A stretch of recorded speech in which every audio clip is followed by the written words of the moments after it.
Ayan, alright mga padi. So ito yung ating isang Lancer pizza na ginawa. Idle issue.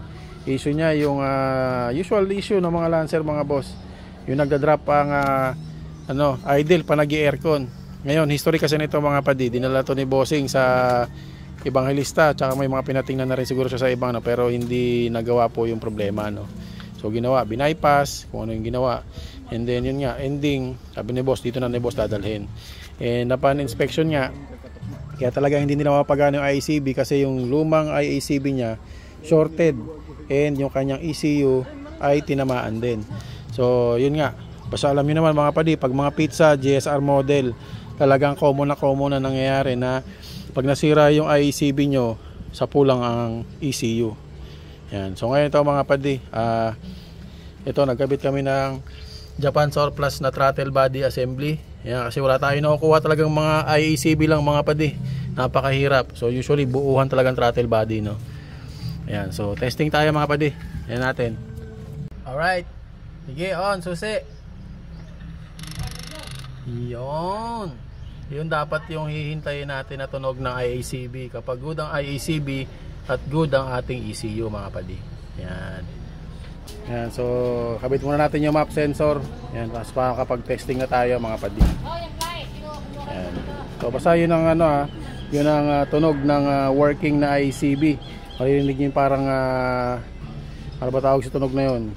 Basta yun yung tunog na ibig sabihin nagka-calibrate yung ating IACB at goods yung ating ECU mga padi.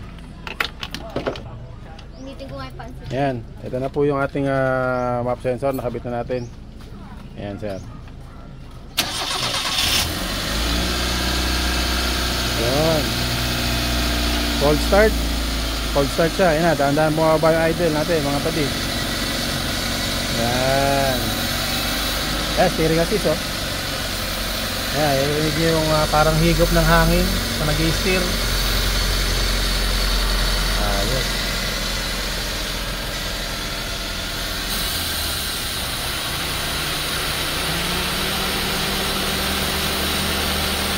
Alright. So, yun. Yan na lang natin to, may mga adjustments na lang tayo gagawin. Check natin calibration ng TPS.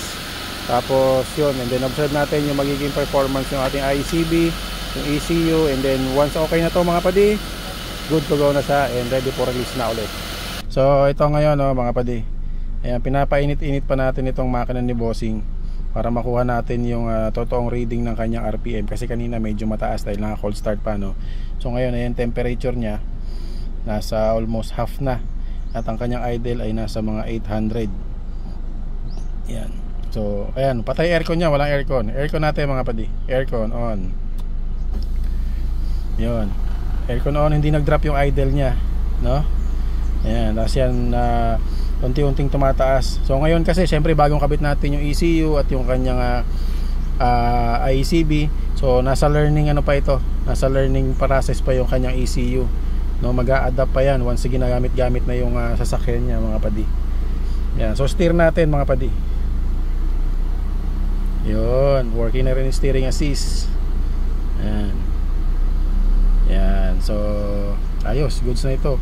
Mukhang wala atang thermostat valve ang makina ni Bossing kasi pag naka-on yung aircon, syempre dalawang fan yung aandar, bumabagsak yung kanyang temperature. Kaya kapag ganon, possible na tumaas yung kanyang idle kapag bumababa yung temperature kasi masisense na naman ng coolant temperature sensor na malamig yung engine. So mag-cold start na naman siya, Yan.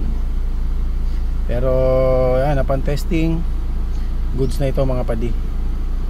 So gamitin lang ito ni boss para mag-learn yung kanyang ECU doon sa bagong IACB at mag-set na rin si IACB doon sa talagang kanyang tamang calibration. Yan.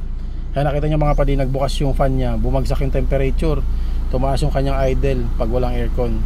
Yan, kasi nag-cold start na naman yung makina niya. So yun ang isa pang importance ng ating thermostat valve is na maintain niya yung running temperature ng ating makina. Yan, bumabagsak yung temperature pag naka-on yung aircon kasi nga dalawang fan yung umaandar. Ayan. Okay. Patayin ko aircon Nakikita niya medyo tumaas yung kanyang idle. Nasa mga 900 na ngayon kasi malamig na yung makina. Papainitin na naman siya ni makina para bumaba yung kanyang temperature. Alright.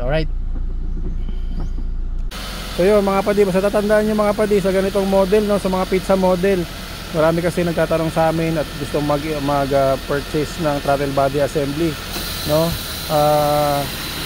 Yung mga throttle body assembly namin mga boss, na-test na po namin yon na working. So pag kinabit nyo po yan doon sa unit niyo at hindi gumana, so most likely kailangan nyong i-check ang inyong ECU. Baka kasi yung yung IC sa loob ng ECU na nagko-control sa IACB ay may tama. Kasi usually yun talaga nangyayari sa mga pizza model, no. Kaya magpalit man kayo ng brand new na original or Japan surplus, hindi natin mapapagana agad-agad yun hanggat hindi na-repair yung ating ECU. Yun. Alright mga padi. So hopefully natatandaan nyo itong mga konting information na binibigay namin sa inyo para dun sa mga malalayong lugar na hindi madadala dito sa shop, meron kayong reference or meron tayong magaguide natin yung mga mechanic na gumagawa ng mga sasakyan natin. Ayos. Success tayo dito. Observe muna natin no? And then pag okay na, release natin to. Alright, pwede? Alright.